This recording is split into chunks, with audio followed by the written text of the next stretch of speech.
What was the cruelest punishment your school used? The focus room had white walls, white floors, white ceiling, and one metal chair bolted to the center facing a blank wall. No windows, no clock, no books or paper or anything to look at except the empty white space that seemed to press in from all sides. Vice Principal Holloway called it a therapeutic intervention space designed to help students with attention difficulties learn to self-regulate. The rest of us knew it for what it was. 8 hours of sensory deprivation that left kids like me crying and begging to be let out. My ADHD diagnosis came with a prescription for medication that helped me focus, but it also came with a target on my back at Jefferson High School where Holloway had decided that behavioral intervention mattered more than pills. She'd pull students out of class without warning, march us down to the basement where 3 focus rooms waited, and lock us inside for the entire school day. No lunch, no bathroom breaks unless we knocked and got permission. No stimulation of any kind except the humming fluorescent light overhead that buzzed like wasps trapped in a jar. I spent my first session in the focus room during October of my junior year after I'd forgotten to turn in a history assignment for the 3rd time that month. Mrs. Chen reported me to Holloway, who showed up at my classroom door wearing her usual gray pantsuit, an expression that suggested she smelled something rotten. She didn't ask if I had ADHD or if I'd taken my medication or if something else was going on. She just gestured for me to follow her, and when I hesitated, she said my name like a warning. We walked through the hallways while other students watched, and I felt my face burning with humiliation. Down 2 flights of stairs to the basement, where the air smelled like old concrete and cleaning chemicals. She unlocked one of 3 unmarked doors and told me to sit in the chair. 8 hours, she said. No phone, no books, no distractions. Just me and my thoughts, learning to control my impulses. The door closed with a heavy click that made my chest tight. The first hour wasn't terrible. I counted ceiling tiles and floor tiles and tried to estimate the dimensions of the room based on my counting. I made up stories in my head about the white walls being a spaceship or an art gallery or anything except what they actually were. But ADHD brains need stimulation the way lungs need oxygen, and after the first hour, I started feeling the panic creep in like water rising slowly around my ankles. I bounced my leg against the chair until my muscles ached. I hummed songs until my throat hurt. I started talking to myself just to hear something other than the fluorescent buzz. By hour 3, I was standing up and pacing the small space, walking circles around the chair like a prisoner exercising in a cell. By hour 5, I was crying, without quite knowing why, just feeling this desperate need to move or read or see something that wasn't blank white, nothingness. By hour 7, I was knocking on the door begging Holloway to let me out, promising I'd never forget another assignment, pleading that I'd learned my lesson. She opened the door at exactly 3:15 when the school day ended and asked if I was ready to take responsibility for my actions. I nodded frantically, and she let me leave. Mom picked me up from school that day and immediately noticed something was wrong. I couldn't sit still in the passenger seat, fidgeting with everything within reach and talking too fast about nothing important. She asked what happened, and I told her about the focus room, about the 8 hours alone with no stimulation, about how my brain felt like it was eating itself from boredom. Her face went hard and tight like she was holding back anger, and she drove straight to the school instead of home. We found Holloway in her office finishing paperwork, and Mom demanded to know what gave her the right to lock students in isolation rooms all day. Holloway smiled that professional smile administrators use when they're about to explain why their terrible decisions are actually good for you. She said the focus rooms were evidence-based interventions designed to teach self-regulation skills to students with executive function deficits. She had research supporting the approach, she said, studies showing that reducing external stimulation helped ADHD brains learn to focus internally. Mom asked to see these studies, and Holloway said they were proprietary to the consulting firm she'd hired. Mom said she'd be filing a complaint with the district, and Holloway said that was her right as a parent, though she should know the district had already approved the focus room program after reviewing the research. We left Holloway's office, and Mom was quiet in that way. That meant she was furious, but trying to stay calm for my sake. At home, she spent the evening on her laptop researching sensory deprivation and ADHD, making notes on a legal pad and occasionally swearing under her breath. She found nothing supporting Holloway's claims. Every legitimate source said the exact opposite, that people with ADHD needed more stimulation, not less, that isolation and boredom were essentially torture for brains wired like mine. She called 3 of her lawyer friends that night, describing the focus rooms and asking if this constituted abuse or discrimination. 2 said it was terrible but probably legal since the school could claim educational necessity. 1 said it might violate disability accommodation laws, but proving harm would be difficult. Mom thanked them and hung up, looking defeated in a way I'd never seen before. She told me she'd fight this, but I could see in her eyes she wasn't sure how. The complaint Mom filed went nowhere. The district sent a form letter saying they'd reviewed the focus room program and found it compliant with all applicable regulations. The letter included a paragraph about how schools had broad discretion in implementing behavioral interventions and parents were encouraged to trust educators' professional judgment. Mom called the district office 6 times over the next 2 weeks, trying to reach someone who'd actually discussed the issue, but she kept getting transferred to voicemail boxes that were perpetually full. She finally got through to a director named Phyllis Ramos, who listened to her concerns and then explained that Holloway's program had been vetted by an outside consulting firm and approved by the superintendent himself. Parents were free to withdraw their children if they disapproved of school policies, Phyllis said, but the district stood behind its educators and their evidence-based approaches. Mom asked to see the research Holloway kept mentioning, and Phyllis said that was privileged information protected by the consulting contract. The call ended with Mom slamming her phone down on the kitchen counter hard enough to crack the screen. I went back to school the next Monday trying to be perfect so I wouldn't end up in the focus room again. I set phone alarms for every assignment. I wrote reminder notes on my hands. I asked teachers to email Mom my homework list every day. For 3 weeks, it worked. I turned everything in on time and kept my impulsivity under control through sheer exhausting force of will. Then Ms. Brennan assigned a partner project in biology and paired me with Lucas Monroe, who'd also been diagnosed with ADHD and who'd already spent 4 sessions in the focus room this semester. Lucas and I worked on the project during class time, but we kept getting distracted, bouncing ideas off each other too fast, following tangents that were more interesting than the actual assignment. Ms. Brennan noticed us laughing too loud and warned us twice to stay on task. The 3rd time she looked over and saw we'd barely made progress on the assignment. She walked to her desk and picked up the phone. 15 minutes later, Holloway appeared at the classroom door.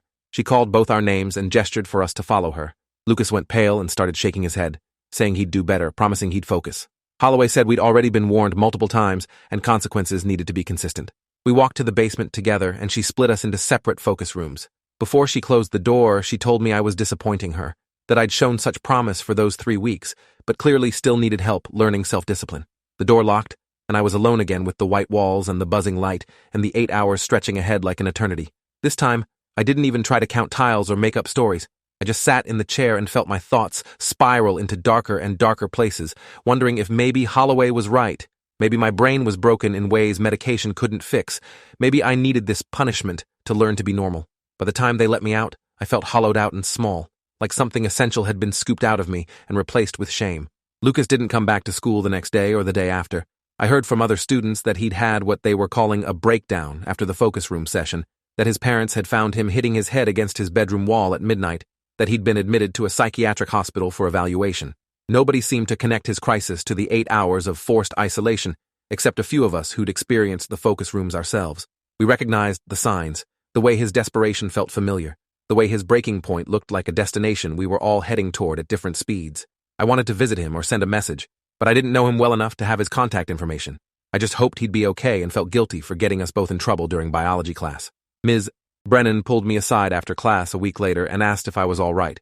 She looked concerned in that vague way teachers do when they notice something's off but don't want to get too involved.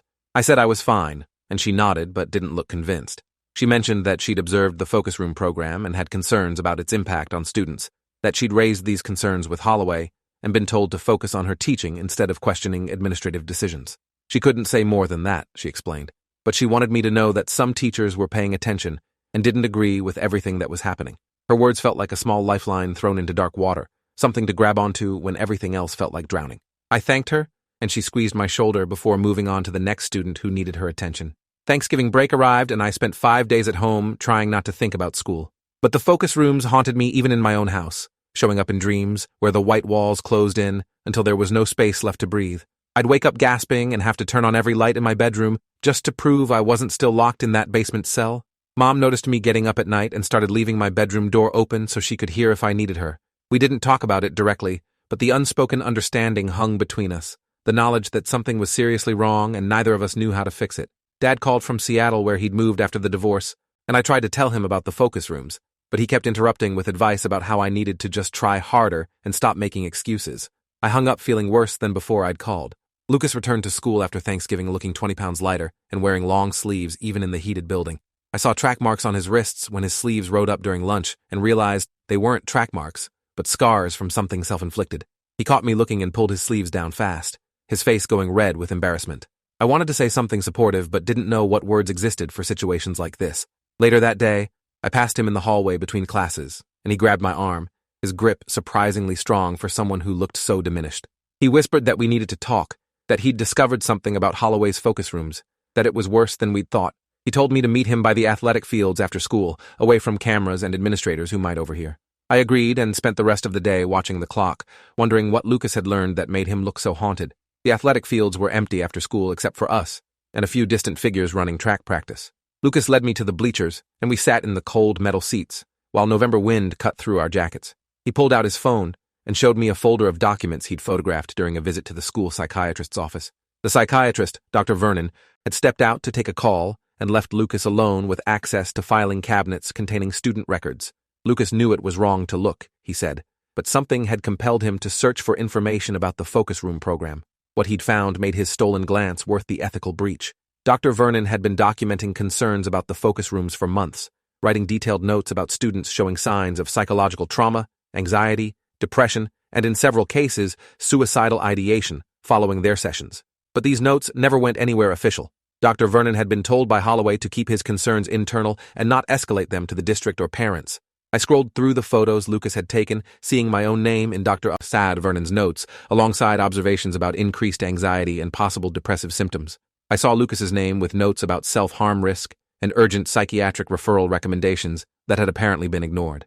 I saw 10 other names of students I knew, all with ADHD or similar diagnoses, all showing deterioration after focus room exposure. The documentation was damning and comprehensive, showing a clear pattern of harm that Holloway had been aware of, but actively suppressed. Lucas said he'd tried showing these photos to his parents, but they'd been afraid of legal consequences for their son breaking privacy laws by photographing medical records. They'd told him to delete the evidence and stop making trouble, but Lucas had backed up everything to a cloud drive before deleting it from his phone to satisfy his parents. He'd kept copies because he knew someone needed to see this. Someone needed to understand what Holloway was doing to students like us. I asked Lucas what he wanted to do with this information, and he said he didn't know. He was scared of Holloway's retaliation, scared of getting expelled for accessing confidential files, scared that even with evidence nobody would believe us or care enough to stop the program. But he couldn't keep quiet either. Couldn't watch other students get broken by those white rooms while he stayed silent to protect himself. I thought about Mom's failed attempts to fight the district, about how every official channel had been blocked or dismissed. I thought about Ms. Brennan's quiet expression of concern that couldn't translate into action without risking her job. I thought about Lucas's scars and my nightmares and the hollow feeling that lingered for days after each focus room session. I told Lucas we needed to find someone outside the school system, someone with authority who might actually listen and investigate. He nodded and asked if I knew anyone like that. I said maybe, though I wasn't sure if my idea would work. My Aunt Claudia worked as an investigative reporter for the regional newspaper covering education issues. She'd written exposés about school funding, corruption, and administrator misconduct before, articles that had led to resignations and criminal charges in other districts. I'd always thought of her work as abstract, important but distant from my own life. Now I wondered if she might be interested in a story about a vice principal torturing students with ADHD under the guise of therapeutic intervention. I texted her that evening asking if we could talk about something important happening at my school. She responded within minutes saying she was always interested in education stories and we should meet for coffee that weekend. I felt a flutter of hope mixed with anxiety about whether I was doing the right thing by involving her. Lucas had trusted me with evidence that could get him in serious trouble. Now I was trusting my aunt to use it responsibly and not destroy us in the process of pursuing her story. We met at a coffee shop downtown on Saturday morning, and Aunt Claudia showed up with her laptop and recording equipment looking professionally curious. She ordered a large black coffee and settled into the booth across from me, asking what was going on at Jefferson High that had me reaching out to the press. I started explaining about the focus rooms, about Holloway's program and the 8 hours of isolation, and how students with ADHD were being targeted and harmed. Claudia listened without interrupting, taking occasional notes on her laptop.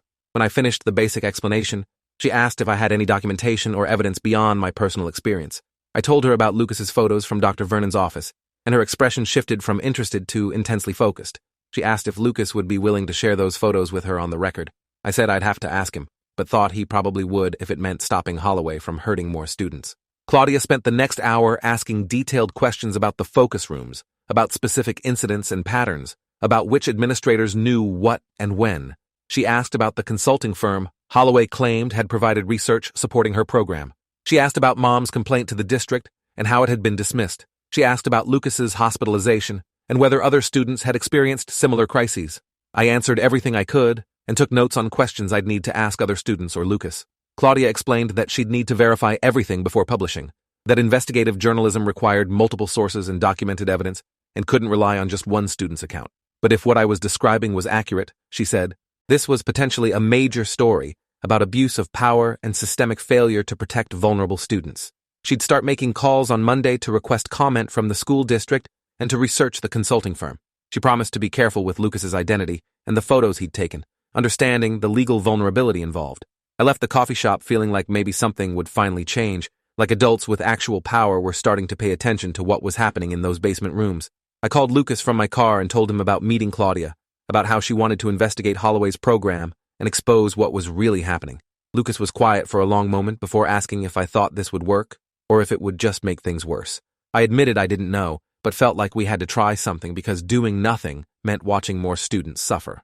Lucas said he'd share the photos with Claudia, but wanted guarantees about protecting his identity.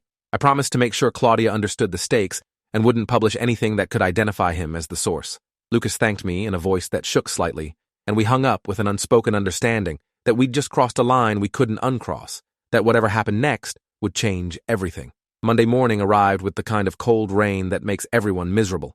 I walked through Jefferson High's front doors expecting a normal day, but within an hour of first period, the school intercom crackled with an announcement requesting that all students return to their homerooms immediately for an important assembly. We filed into the auditorium by grade level, confused and curious about the sudden disruption. Principal Stewart took the stage, looking grave and angry, flanked by Holloway and several school board members I'd never seen before. Stewart explained that the school had been made aware of serious allegations regarding student discipline practices and wanted to address them directly before misinformation spread. My stomach dropped, realizing that somehow they'd learned about Claudia's investigation before she'd even started making official inquiries. Stewart said that a student had illegally accessed confidential medical records and stolen information that was now being shared with outside parties.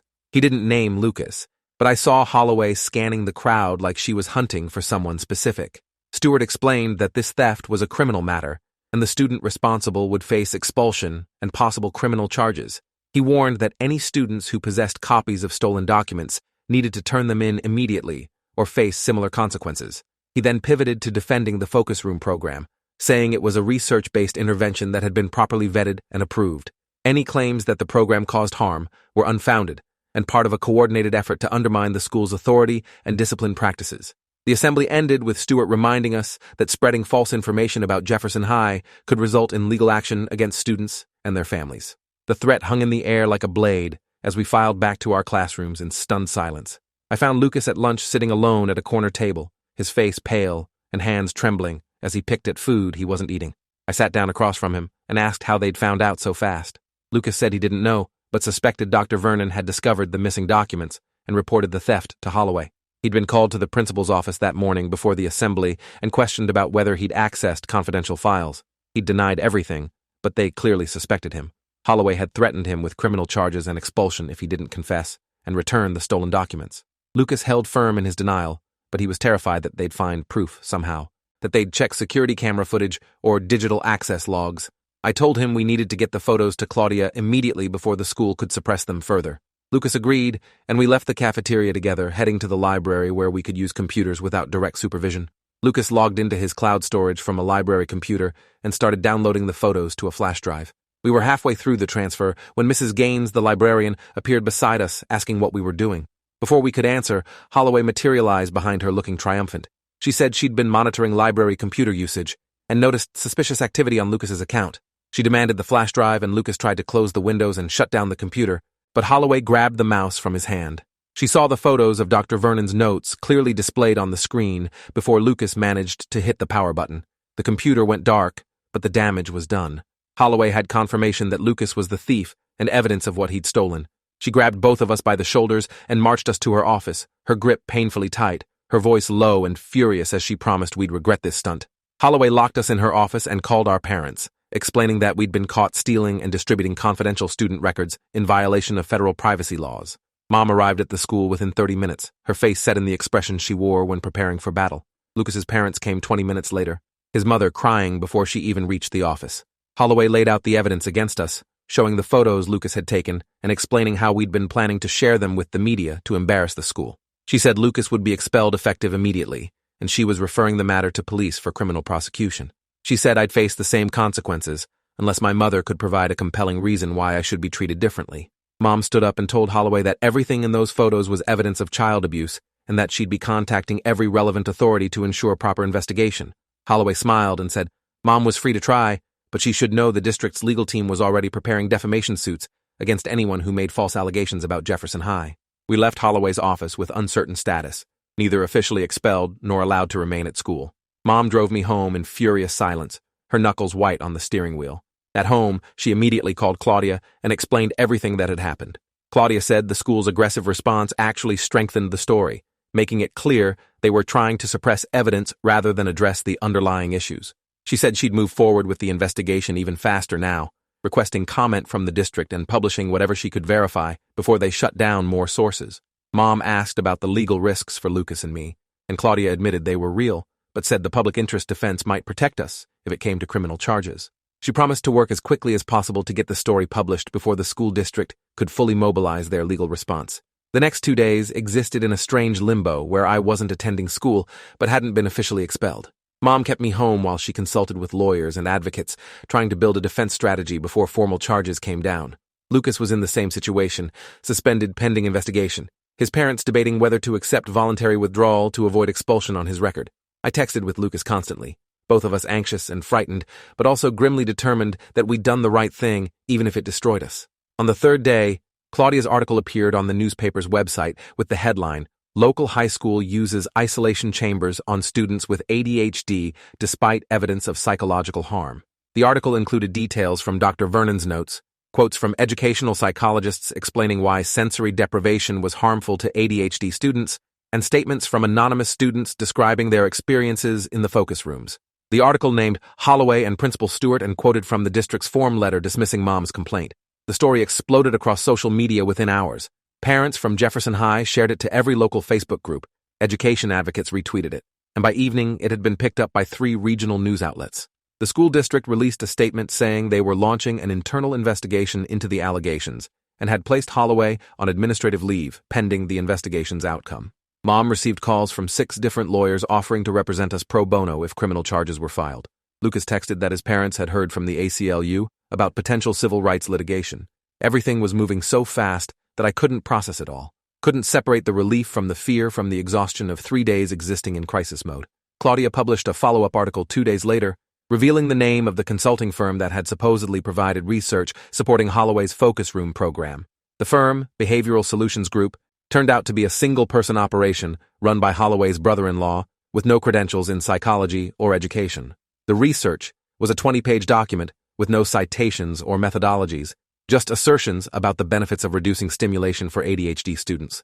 The document had been accepted by the district without any independent review because Holloway had convinced administrators that it was proprietary methodology that couldn't be shared widely. The revelation destroyed the district's defense that they'd properly vetted the program. Within hours of the article publishing, the superintendent announced that the focus room program was being immediately discontinued and all students who'd participated would be offered counseling services. The announcement felt like a victory, but also came too late for students like Lucas, who'd already been broken by the rooms. The district attorney announced an investigation into whether criminal charges should be filed against Holloway for child abuse or official misconduct.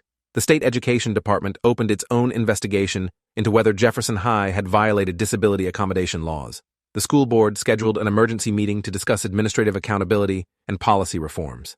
I watched all this unfold from home while still suspended, uncertain whether I'd be allowed to return to school or if I'd become too much of a liability for the district to tolerate. Mom assured me that the public pressure would protect me, that the district couldn't expel a student for exposing abuse without facing massive backlash.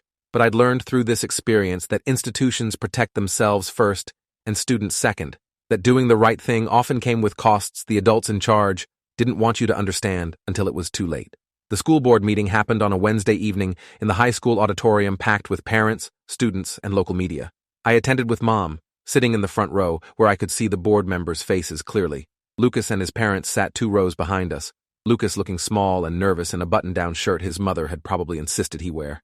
Holloway sat alone at a table off to the side, her lawyer whispering instructions that she ignored while staring straight ahead with an expression of wounded dignity. Principal Stewart sat with the other administrators, his face carefully blank. The board president called the meeting to order and explained they'd be discussing personnel matters related to the focus room program, and public comment would be limited to 3 minutes per speaker. The crowd murmured unhappily at the time restriction, but the board president held firm, saying they needed to maintain order and respect for the process. The first speaker was a parent I didn't recognize who described her son's experience in the focus rooms and the lasting anxiety it had caused. The second speaker was a special education teacher who explained why sensory deprivation was contraindicated for ADHD students and who said she'd tried to raise concerns about the focus rooms but had been told to stay in her lane. The third speaker was Dr. Vernon, who'd apparently decided to break his silence now that the program was public. He described documenting concerns for months and being told by Holloway to keep them internal, being threatened with contract termination if he escalated issues to the district or parents. He said he'd failed in his duty to protect students and took full responsibility for his complicity, but he wanted the board to understand that Holloway had created a culture where raising concerns meant professional suicide. The auditorium was dead silent as he spoke, his voice shaking with emotion that seemed genuine and painful to witness.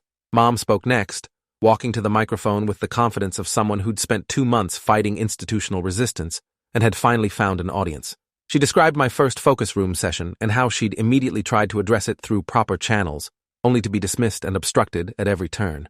She described the district's form letter and Phyllis Ramos's refusal to provide the supposed research supporting the program. She described watching her son develop nightmares and anxiety while being told to trust educators' professional judgment. She ended by saying the focus rooms were torture disguised as education, that Holloway should face criminal charges, and that the school board needed to take accountability for approving a program without proper oversight. The audience applauded loudly enough that the board president had to gavel for silence. Lucas's mother spoke after several other parents, her voice breaking as she described finding her son hitting his head against the wall after his second focus room session. She described the psychiatric hospitalization and the scars on his wrists, and the way her bright, creative child had been replaced by someone who flinched at closed doors and couldn't sleep without lights on. She said the focus rooms had nearly killed her son, and she wanted everyone responsible held accountable, not just Holloway, but every administrator and board member who'd enabled this to continue. When she finished speaking, she walked back to her seat, crying openly, while her husband held her. Lucas stared at his hands in his lap, his face red with embarrassment or shame or both. The board deliberated for 2 hours behind closed doors while we waited in the auditorium. When they returned, the board president announced that Holloway's employment was being terminated effective immediately for gross misconduct and violation of district policies regarding student welfare. Principal Stewart was being placed on probation for failure to properly supervise the program despite warning signs. The consulting contract with Behavioral Solutions Group was being voided, and the district would implement new protocols requiring independent review of any behavioral interventions before implementation. The board president apologized to families affected by the focus room program and promised that this would never happen again under their watch. The apology felt hollow and insufficient, words without weight, but the termination of Holloway's employment represented at least some accountability. The district attorney's investigation concluded 3 months later with criminal charges against Holloway for child endangerment and official misconduct. The trial happened over 2 weeks in the county courthouse, and I testified about my experiences in the focus room along with 7 other students. Lucas testified about his hospitalization and suicide attempts and the lasting trauma he continued to process in therapy. Dr. Vernon testified about the documentation Holloway had suppressed and the threats he'd received for raising concerns. The jury deliberated for 6 hours before returning guilty verdicts on all charges. Holloway was sentenced to 18 months in prison and 5 years probation, banned from working in education permanently. The sentence felt simultaneously too harsh and not harsh enough, punishment that couldn't undo the damage she'd caused, but at least acknowledged its severity. The civil lawsuit that followed brought more comprehensive justice. 17 families sued the school district for violating disability accommodation laws and creating a hostile educational environment for students with ADHD. The case settled before trial for an undisclosed amount that lawyers said was substantial, enough to cover therapy costs and educational expenses for years. The settlement included requirements that the district implement new training for all staff on disability accommodations and create an independent oversight committee to review disciplinary practices. Lucas and I both received settlements that would help pay for college, money that felt like compensation for trauma we'd carry forever.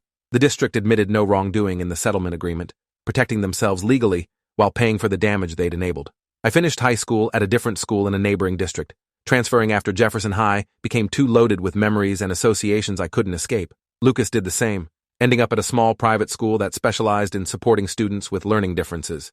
We stayed in touch through text messages and occasional meetings, bonded by shared trauma and the knowledge that we'd fought back against something terrible and survived. The focus rooms were demolished during summer renovation, the basement space converted into storage rooms that served no purpose except existing somewhere other students wouldn't be tortured. Jefferson High hired a new principal who made disability accommodation a priority and brought in outside consultants to rebuild trust with families. The changes felt meaningful, but couldn't erase what had happened or bring back the students who'd suffered before reforms arrived. 5 years later, I graduated from college with a degree in social work, planning to advocate for students in situations where institutions failed them. Lucas became a journalist, following Claudia's path into investigative reporting on education issues. We occasionally worked together on stories about school discipline practices and disability discrimination, using our experiences to inform our professional advocacy. The focus rooms shaped us in ways we couldn't fully articulate, creating scars that never completely healed, but that we learned to carry with purpose. We'd survived something designed to break us, and turned that survival into a mission to protect others from similar cruelty. It wasn't redemption exactly, but it was meaning salvaged from trauma, justice achieved through persistence when every system tried to silence us. Some stories don't have happy endings, just survivors who refuse to let their suffering be meaningless, who transform pain into action and make sure the next generation faces fewer locked doors and white walls pressing in from all sides. Thanks for watching till the end. Make sure to subscribe and like to not miss the next story.